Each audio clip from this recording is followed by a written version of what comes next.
I'm Josh Allen, and welcome to the Baked In Podcast, where I sit down with industry innovators to uncover the unique ideas and values that are baked into their businesses and have led to extraordinary success. This podcast is presented by Busey Bank. Since Busey opened their doors in 1868, they've upheld the pledge to foster customer relationships and vibrant communities, embodying a legacy of partnership and progress. With multiple lines of business, Busey provides a range of financial solutions tailored to your needs. From digital banking to planning for retirement, Busey is here to help you achieve your financial goals. Busey Bank, building business, growing wealth since 1868.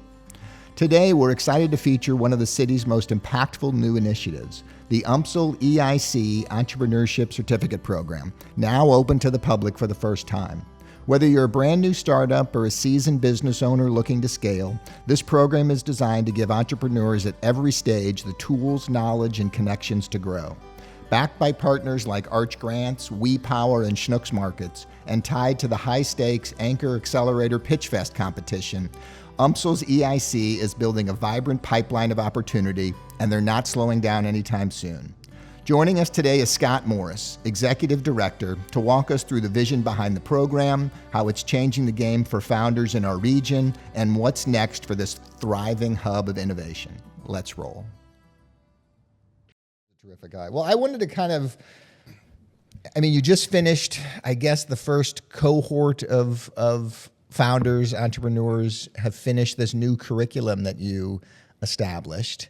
How do you feel at the end of the first year? Yeah, good. So this was our fifth cohort, but this was the first cohort that went through the new version, and so we'll call this V2.0, right? Okay. This was V2 of the accelerator, and I'm really happy in general with the direction. We're going to make we've been talking to the mentor group, the founder group, and our students. And I'm going to make some changes, so we'll call the updated version maybe V2.3. It won't be a wholesale change. But essentially, for background, the accelerator program started as like a competition. Yes. Is that right? And you would win a business, a founder could win $50,000, a mentor, an intern, I think, and some coaching. That's right. Right? And I think I heard you on a podcast last year where you talked about there have been a couple of dozen winners since you've been there, but the more impactful thing is that you've turned away over 1,000 people who didn't win. Yes. And a lot of that feedback was, well, we just really want the coaching and the mentor. You know, the money's great, but we just want the access to information. How the hell do we scale our businesses? How do we grow? Right. So you have now created that program aside from the competition, right? Correct. Yeah. Sort of there's three tracks. I'm sorry, I didn't mean to cut. Oh no. There's three tracks, three ways to get in. We've partnered with some of the other local programs. So the St. Louis ecosystem is phenomenal. The one thing we don't do, we have every resource an entrepreneur could imagine or need. The one thing we don't do well is work together. And so... sort of the story of St. Louis, right? Yeah, kind of. And I come from a private equity background. And so, you know, it's been beaten into me for 30 years to look for inefficiencies and waste and opportunities to create value. And so anything that's inefficient just, you know, doesn't sit well with me. So I immediately started talking to other organizations that had similar grant or accelerator programs. And we've agreed, like, hey, you guys do this really well. We can focus here. So we're focusing on areas that are consistent with my professional background, and my dissertation was on scaling small software businesses. So, you know, that scaling component is, I will argue, one of the more difficult life cycle phases of any business. And so we're really focused on that point of the life cycle. So the businesses that have had a little bit of track record, had some success, and really looking to grow, that's who we're targeting. Now, when you say that, are you is it all startups, or can it be anyone in that scaling phase? So Yeah. maybe you inherited a family business that was somewhat stagnant, and now you're getting ready to grow. Like, are you targeting anybody who's getting ready to enter that phase, or does it end up leaning heavily towards early stage startups? Yeah. So we had one company come through this last cohort who's fourth generation.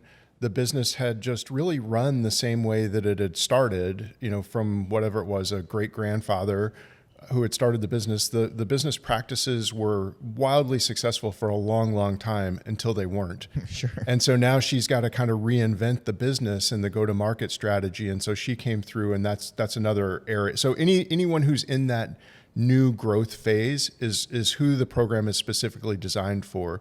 So we've talked to Arch Grants, WEPOWER, Schnucks. We had Charlie from WEPOWER on. Yeah, I just listened to her podcast. She's one of my favorite people. How can you not love Charlie? Right. And what she's trying to do is just amazing. So we need 10 more of her, I think. But so we told them what our screening criteria are. These are the businesses that would best fit our program. And so they sent us, I think it was 7 businesses came from those 3 sources into our program. They got the grants, got the mentors, didn't have to pitch. Just on their referral, we took them into the program. So we're trying to, there's a guy named Daryl Johnson with Mid-States Minority Supplier Development Council, and he describes, he's on my advisory board, and Rachel Burns and Brett Arndt are on my advisory board as well. But Rachel was a past winner of the program. Right? She was, yeah. She came through and has been a mentor and heavily involved with the program still. But Daryl describes, what's going on in the ecosystem is kind of a merry-go-round, and we're trying to build an escalator so we can actually take people somewhere and get them up and to the right. So they send us businesses that fit our criteria. We have a pitch competition as the second way you can enter the program. The pitch competition is typically in December. We'll screen through, typically it's 300 or 400 applicants to select 5 that win the full benefits.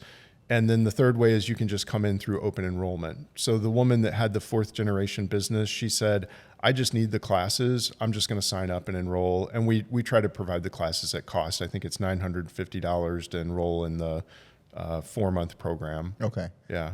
And then as I heard last year, I guess the initial idea, and I guess I'll ask if this is where it led, was that the curriculum essentially walks you through the process of developing that pitch deck, right? I mean, it's sort of this program that starts with culture and idea and kind of goes through the various stages. And you can talk specifically about what the pillars are. Sure. But the idea is that at the end of the program, somebody could theoretically be ready to enter PitchFest or enter the competition. Maybe even more prepared than someone who had come in organically. Is that how it ended at the end of that? So the curriculum is set up to teach you how to build an investment ready and executable business plan. So we walk them through how to build a business plan, a 3 to 5 year forecast business plan. We use financial planning software so that everybody gets access to this financial planning software. And we teach you throughout the course of the semester, we teach you how to build the various components of that plan. But then at the end, you turn it into an investor pitch deck. And we actually pitch to real investors. So we pitch to 16 local investors.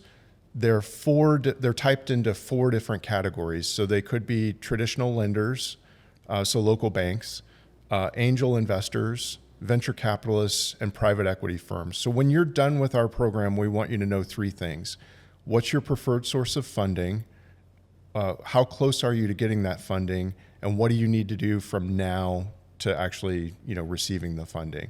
So we really are looking for businesses that are, so a lot of the businesses that we see or that we talk to, their aspiration is $1 million in revenue. Boy, if I could just get to $1 million in revenue. And we're saying, like, why $1 million? Like, why $1 million? Because it sounds like a big number. Right. And you're like, well, let's stop. And let's just erase any of the parameters. I don't want to hear you say but a single time. Like, don't just go with me. This is, we're going into, imagination world here for just a minute. But let's just look at the market. Let's start out by looking at the market. So we do really deep dives into understanding what your total addressable market is, and then what your serviceable addressable market is, and then, okay, now what can I do? And so, but let's start with the really big picture and what is this thing? How big could you get if resources weren't a constraint?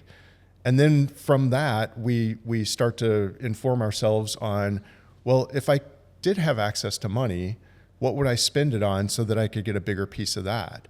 And so, we're really looking to just, blow their minds and say, this is how big this business could be if you weren't standing in your own way or if resources weren't constrained.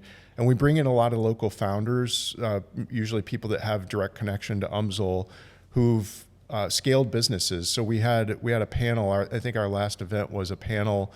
The smallest of the investors sold his business for $26 million. The largest IPO'd, and they're worth several $1 billion in the public markets. He's a unicorn business. He calls himself a double unicorn because he's a unicorn within a unicorn. But anyway, these wildly successful founders, we'll talk about, yes, it's really scary as an entrepreneur to let someone into your cap table.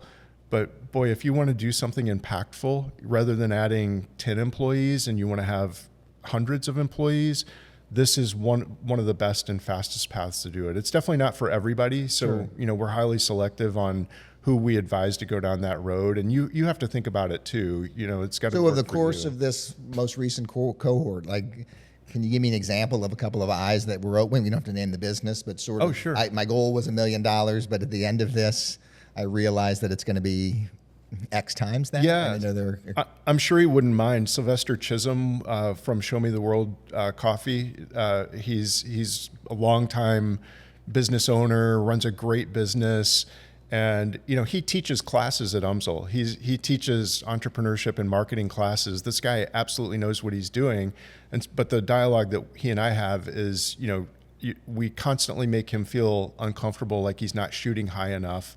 And I don't want to make him uncomfortable. That's Sure. not the goal. But the goal is to say, let's maximize the full potential of this business and think big and not just worry about, geez, I don't know if I could do this or not because we're bootstrapping so hard. Let's think about hey, this is a path that's available to us and we could go build a $50 million business if we want to build that.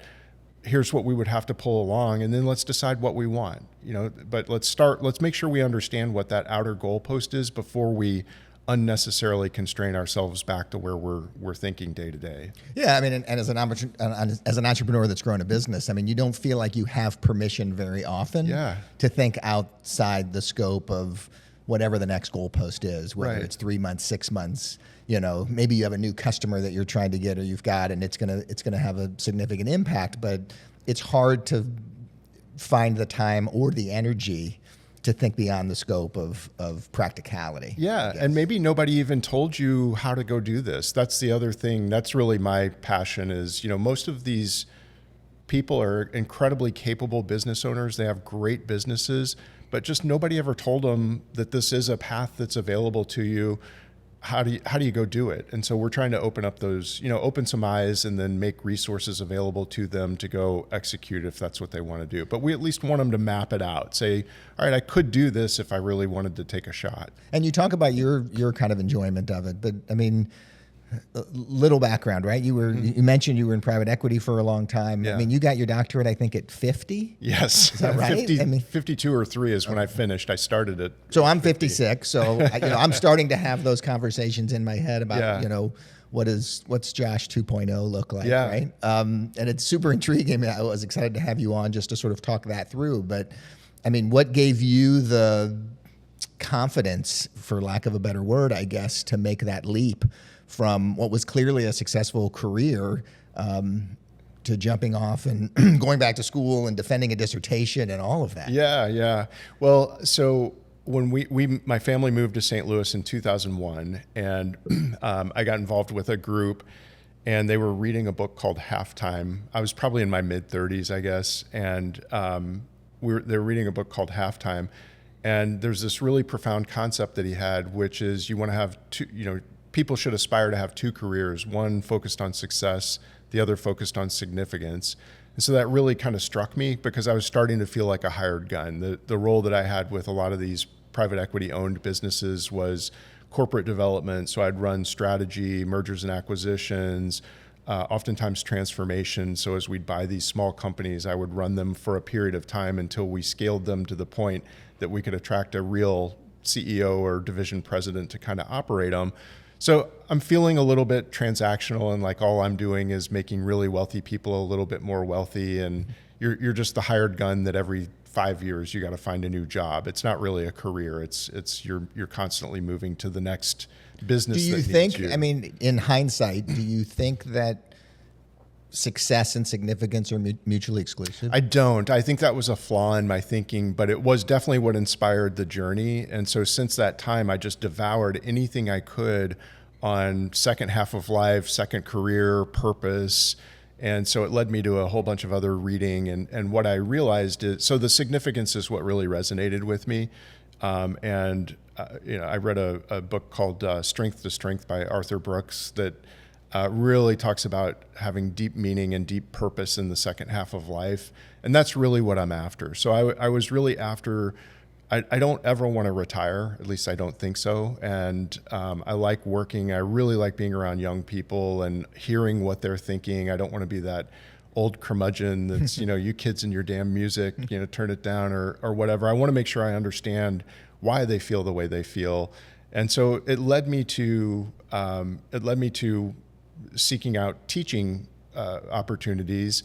And at first I thought maybe I'll go back to high school. And then I realized I don't want to really interact with parents that much.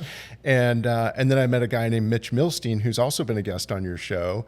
And a friend of mine from high school introduced me to him, and we had lunch, and Mitch just like came at me over the table. He's like, look, if you want to do this, don't joke around about it. Like, really do it. Don't be one of these guys that just stands up and tells war stories and pats yourself on the back about how smart you were, how great you were. Like, really learn the craft, really learn how to research, really learn how to, be bleeding edge in terms of what's new, what's working, learn the statistics, learn the modeling, and then actually become a professor. So that conversation inspired me to pursue the doctorate. And I looked at both WashU and UMSL's program, and I was just more comfortable. So did you have a master's already? I did, yeah. Okay, I had gotten my MBA. Actually, that's what led us to St. Louis. When I finished my MBA, that's what brought us to St. Louis. So that was the journey. And how long? I just out of personal curiosity, how long is that process once you made that decision to go after that to get the PhD from start to finish? So I got a DBA, what's called a DBA. So your MBA is your Master's of Business Administration. The DBA is the Doctorate of Business Administration. Okay. So it's a little bit different from the PhD. So if you were to go back, that's what I would recommend for you too. And this was where Mitch informed me as well. The PhD is truly an academic track. You are dedicated to research and theory, and you're kind of in the lab and you're writing papers a lot. The DBA is intended for practitioners who are kind of crossing the line into academia. So it's that confluence of business practice and academic theory, but we're not on that heavy theoretical research track like what the PhDs are. So, okay. But you're still a doctor. You're still a doctor, and it takes the DBA program at UMSL is 3 years.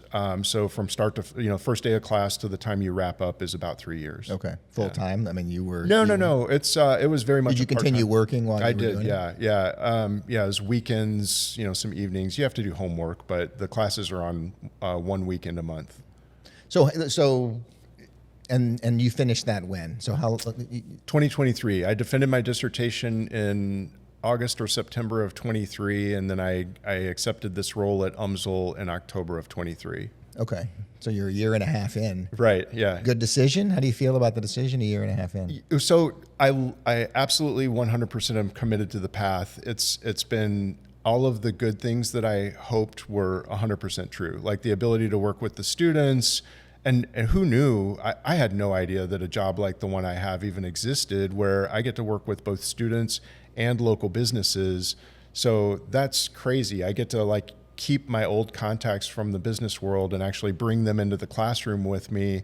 So that's fantastic. And just, having that impact, that feeling purpose, a sense of purpose, those things are all true.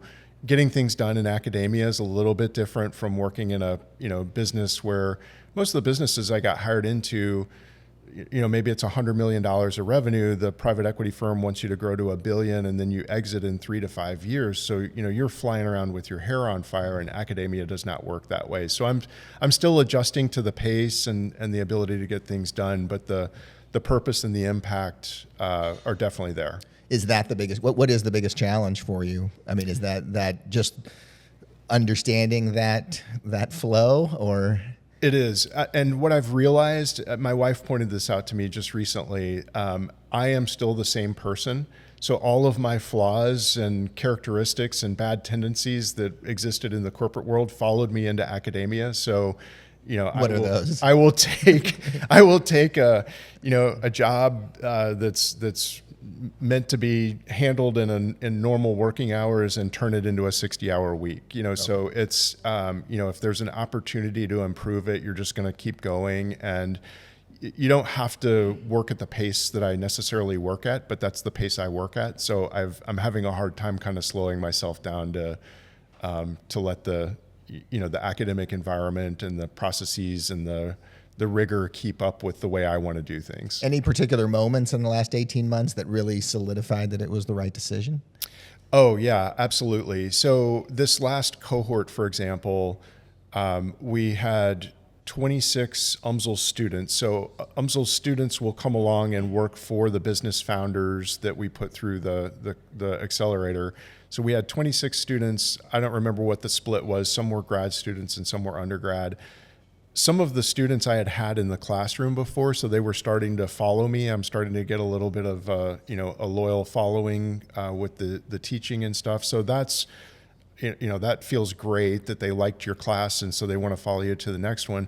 But now we're seeing some of these students. I had a student tell me, that this opportunity to work with a local business, kind of under my supervision and the supervision of some mentors, has just totally changed the direction of his life. That he really didn't know what direction he wanted to go. He didn't feel like he was a very capable student, but then, he had some people that believed in him and put a little wind in his sails. And so he's now coming back, and he wasn't ready to wrap up his academic career. He's going to come back and go for an MBA. We had 2 or 3 students get hired full time by the businesses that they were working for in the last cohort, and so that's fantastic. So we're creating job opportunities for some of these students as we go. Yeah, and in many respects, like you said, it's very much like the PE world, where you're placing, executives into businesses that you're taking on and trying to grow and trying to find the right fit and make sure the culture works, but also put somebody in there that's going to help accelerate that growth. And totally. It isn't so dissimilar to what you were doing, which is, it's exciting to hear that, I think. Yeah, and even with the businesses, I'd say 50% of the businesses, the cohort finished in April, and I'm still working with about half of our businesses. So in fact, after this, I'm heading to a meeting to help one of the businesses actually go for that funding round. So that's flattering too, we've developed the trust, we've developed the relationship to the point that they want to come back and continue to ask for help. And that's what we want. We just want to be a resource for people. Sure. Well, we're going to take a break for a second, and then when we come back, I'm interested in talking a little bit more about the EIC, the Entrepreneurship and Innovation Center, and just sort of in general, what you guys have going on at UMSL. Perfect. Did you know that businesses can help protect our planet with every sale? That's the idea behind 1% for the Planet, a global movement where companies pledge 1% of their top-line revenue to environmental causes. Since 2002, members have given nearly $700 million to nonprofits tackling critical issues like climate change, conservation, and food insecurity. At Companion Baking, we're proud to be a part of this mission in 2025. We're contributing through local partnerships, like donating $50,000 in baked goods to the St. Louis Area Food Bank and supporting regenerative agriculture through our partnership with ADM. Learn more about how 1% for the Planet is driving change at 1%fortheplanet.org. So in addition to this program, there's a whole curriculum associated within the business school at UMSL for entrepreneurship and innovation, right? Yeah, that's correct. And so kind of give me a sense of what that looks like. When I was a student many years ago, entrepreneurship wasn't something that was studied academically. And certainly I think I would have thought differently about things if it was there. Business school at the time in the late 80s, it seemed very esoteric and much more financial market driven, and certainly not something designed for somebody who wanted to open a bakery. And I could have been wrong about that, but it seems like now, and I know SLU does a lot, and it's really changing. So tell me what UMSL's doing that should be exciting for young folks. Yeah, we have, I don't know, it's somewhere in the neighborhood of 70, 80 entrepreneurship majors that just come to school knowing that they want to own and operate a business. And so they follow that track, and they have in their head, maybe they have a business idea, maybe they don't, but they will follow that track and come out with an entrepreneurship major. All of our business students are required to take a high-level entrepreneurship course their junior or senior year.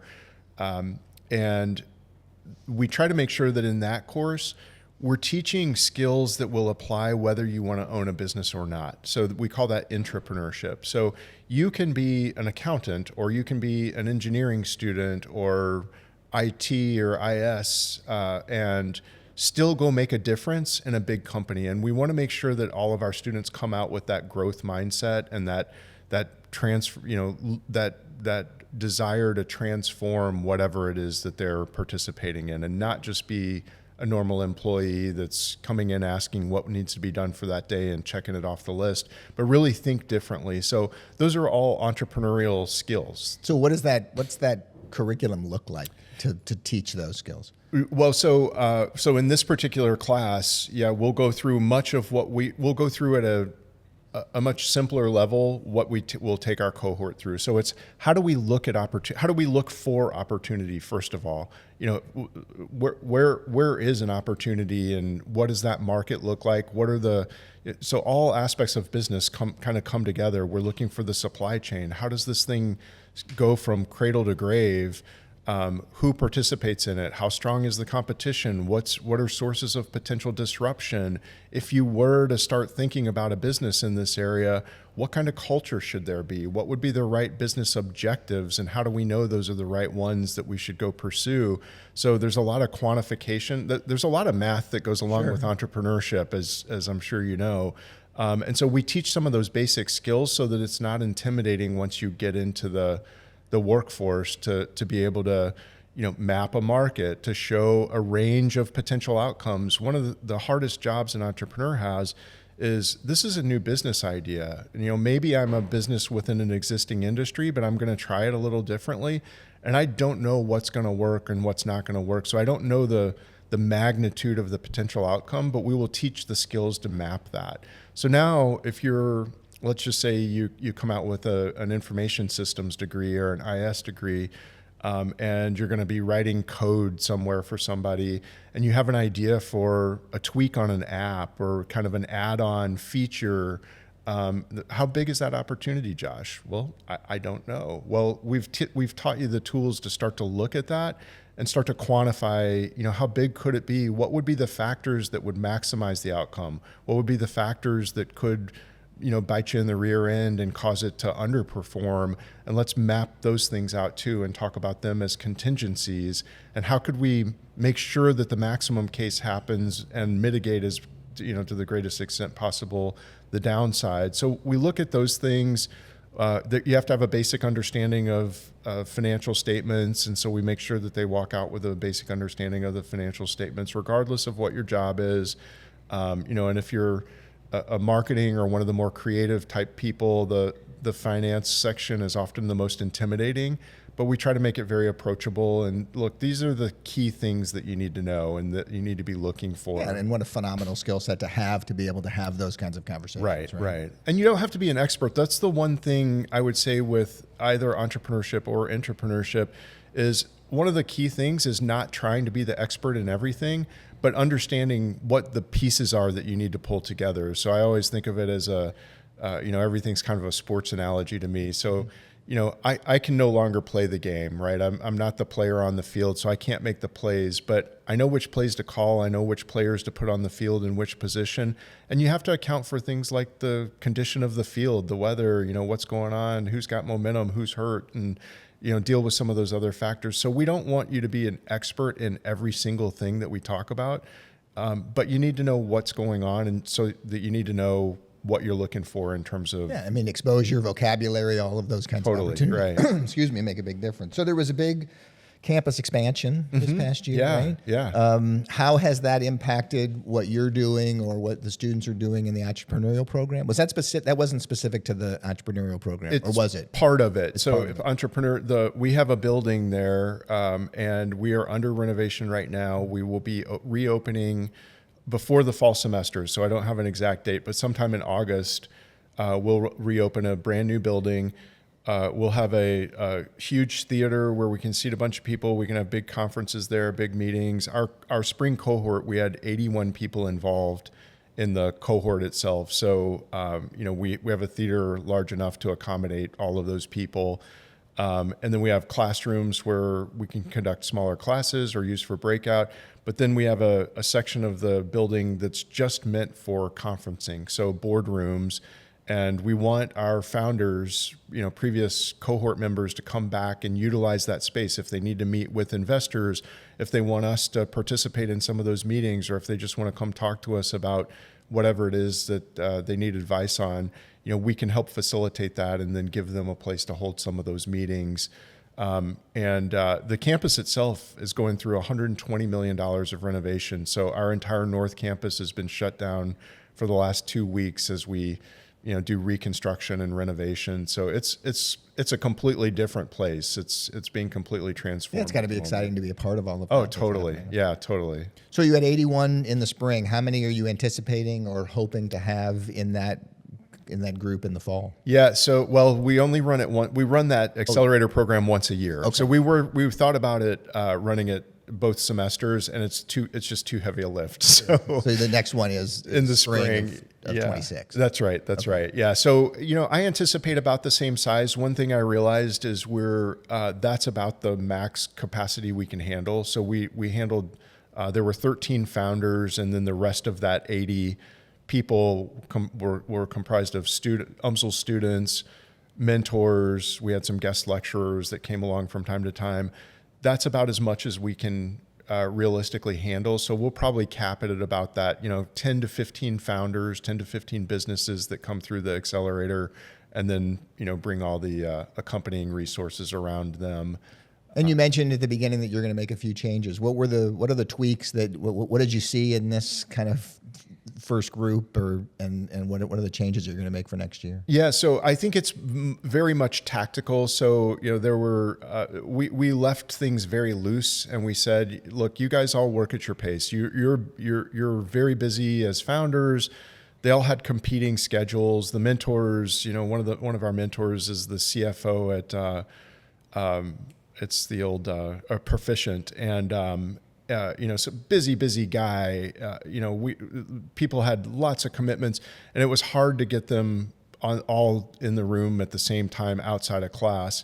And so we said, you guys just work at your own pace, and that left a little bit of chaos. They felt like that was a little bit too much for them to manage. So we're going to be more prescriptive in terms of like what our assignments are, when they need to get them back to us. And the goal is just to have everybody ready to send their investor presentations, their investor pitches to the investment community by the end of the semester. So we're going to do a little bit better job keeping them on track. So it's mostly that. The content was good. We loved the software that we used. And I think we'll do a little bit more with bringing the community into the classroom, bringing some of these successful entrepreneurs that have successfully exited business, started, grown, and exited businesses. We'll bring them back and learn from them too. So just little tweaks around the edges mostly. Sure. Taking a little bit of a 15,000 foot or 20,000 foot, you've obviously worked with hundreds of entrepreneurs as you've kind of done this. Are there a handful of traits that you see in successful entrepreneurs that you think, the ones that can actually get something started and succeed versus those that either can't get it going or can't build any traction? Well, success is all relative, I think, for one. And what I would say is our program is really designed for those businesses that are really trying to rapidly grow. So we see a lot of what we refer to as lifestyle entrepreneurs. And so there's absolutely nothing wrong with that. And there's a ton of resources around the area that are built to help those businesses. So I felt like if we were going to double down in that area, we'd just be one more And when is that defined by percentage growth or lack thereof, or how do you, when you, I get it at this, what lifestyle business is, Yeah. but at the same time, when you talk about rapid growth or scaling, how do you sort of define that when you look at a metric across that? Yeah. So a lifestyle business is trying to provide a stable income for themselves and a couple of employees. And once they kind of reach that level, they're fairly content. So, this is fine. Let's just keep it going. I'm not really looking to take on more. So they're kind of, just capping themselves at how they want to balance that work-life continuum in their own life. And if they get to a comfortable income level, they're going to kind of stop. The folks that are really looking to scale are going to create dozens, if not hundreds of jobs in the area. And, so one of our very successful alums, actually, I'd recommend him as a guest, is a guy named Mark Tipton, started a software business for landscaping contractors. And they grew from absolutely nothing to, I don't know, they're doing, maybe it's $100 million in SaaS revenue right now, which for a SaaS environment is enormous. Sure. And they've sold a couple times, created, I don't know, 500 jobs kind of in the process. So that's an example of very rapid scaling that we're looking for. I think this was over the period of maybe a 10-year period. So, he's an extreme outlier. There's not many, we refer to that as a unicorn. He's a business that started with zero and is now valued at over $1 billion. He's a unicorn. We call them that because they're so rare. Right. But, it's that type of mindset. So it's like how, I want to push to the maximum extent of how big this thing could be. And we want to be along for the ride and help you with that. So the same way that you're pushing your entrepreneurs, you're trying to push yourself. So what would you say to somebody who's listening right now, who's ready to jump in, thinking about jumping in? What would you say to them about researching your program or just looking into what that next step looks like? Yeah, the only thing you lose is time, right? So all you got to do, just come understand what it could look like. We'll teach you. We'll give you all the tools. We'll sit side by side with you. We will assign students to actually do the work for you. So all you have to do is kind of advise them and direct them, but just map it out, see what it could look like. And then you decide whether that's a path you want to pursue, or maybe you want to pursue, take it in smaller bites and not go for the whole thing. But, you start to just methodically plan on how to step through. And we've had great success. Of the 13 that came through, I'm going to just guess off the top of my head, probably half of them have been in business for 5 to 10 years, and they've gotten something going. They've got a little bit of revenue coming through. They're making some money, but they're just kind of like stuck. And so now, those are the ones that I'm continuing to work with. And it's not, I'm not asking, they're asking for the continued assistance. And that's exactly what we want to do, is build a community that we're always a resource for whatever you need. And it's, again, we may not have the answers, but I can introduce you to the lawyers, the bankers, the venture capitalists, the other resources that you might need to execute your plan. And because I've been in those meetings and I've had those conversations dozens of times, we can sit there with you and either help you with the script or have the conversation side by side with you, with the other folks to try to navigate these first paths. Half of it is just knowing how it's done. Anything you do for the first time can be a little intimidating. So it's a 4-month commitment. Take the 4 months. It's low cost, or you may walk out of there with actually money in your pocket if you're one of the grant winners, and just map it out and see if it's what you want to do. And I think a lot of our owners, even if they've been in business for a while, have been really surprised that, wow, I think I actually could do this. And I think I was my own worst enemy by thinking that I needed to pinch pennies to try to get that next $10,000 in sales when I should have been thinking about, the multi-million-dollar mark. So as you think about the program, with that same sort of umbrella of what this could be if there were no constraints. How do you envision what you guys are doing in the next 5 to 10 years in terms of what this program looks like? What we've seen is, so I want to create kind of a virtuous cycle where we're strengthening local businesses and we're providing them some funding. We're giving them the tools and the techniques to scale. But we're also giving real experiential learning opportunities to our students so they hit the ground as better employees. So right after graduating UMSL, they are an effective and a very good and desirable employee. So now they're ready to go help these startup businesses. But we're also pulling in the investors. MTC is another group that we're trying to work with to feed them our graduates. So as we graduate businesses from the program, we want them to consider MTC as one of the funding sources.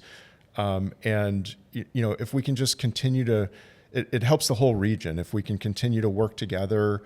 And so I would love to find pieces of the ecosystem to collaborate more with and partner with, so that we're surrounding these startup businesses that have the courage to really go for it. We're lined up to provide them the resources that they're going to need, as opposed to making them go find us. Right. So let's just put them in the chute and just, as far as they want us to hand them, we'll just kind of hand them up the line to the next group.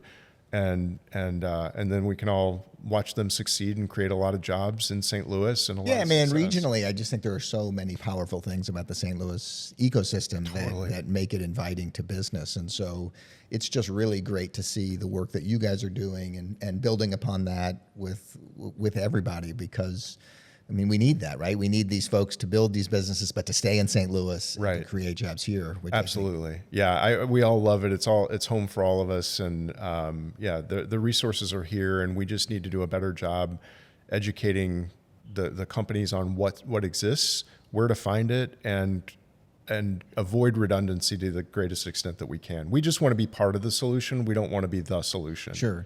And I guess from a take action standpoint, before we finish up here, you're looking for referrals in the next handful of months in advance of a September application date. Is that right? Right. That's right. So that first track that we talked about for entry into the program, we partnered with Arch Grants and WEPOWER and Schnucks. They contributed 7 businesses to the program. They told us, these are great businesses. You guys should give them a grant. You should put them in the program.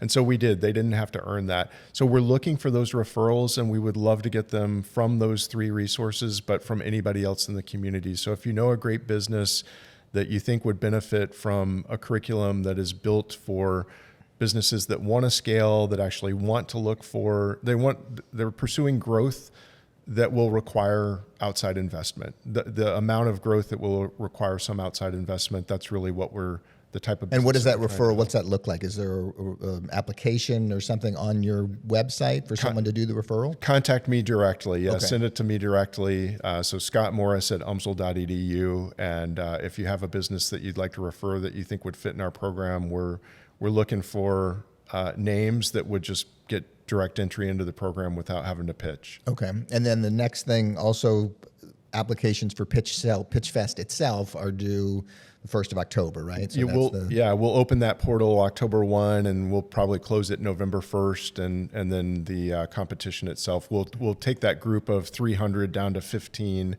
and have 15 come pitch for, typically it's the final 5 slots in December. Very cool. Well, Scott, I really appreciate you spending a few minutes with me this morning. I certainly learned a lot about what you guys have going on, but there was the selfish, what you've done personally in terms of that second career and the significance piece that I was kind of most curious to kind of hear about. So I'm sure I might hit you up some other time to learn more about that. I might have that same coffee and have you be my Mitch Milstein in terms of that conversation. But thanks so much for spending a few minutes. My pleasure. Thanks so much for joining me today. I can't tell you how much I've enjoyed sharing these insights from folks I truly admire. Be sure and follow the show in your favorite podcast player to be alerted to newly released episodes. And share a comment if you have any feedback or future contributor recommendations.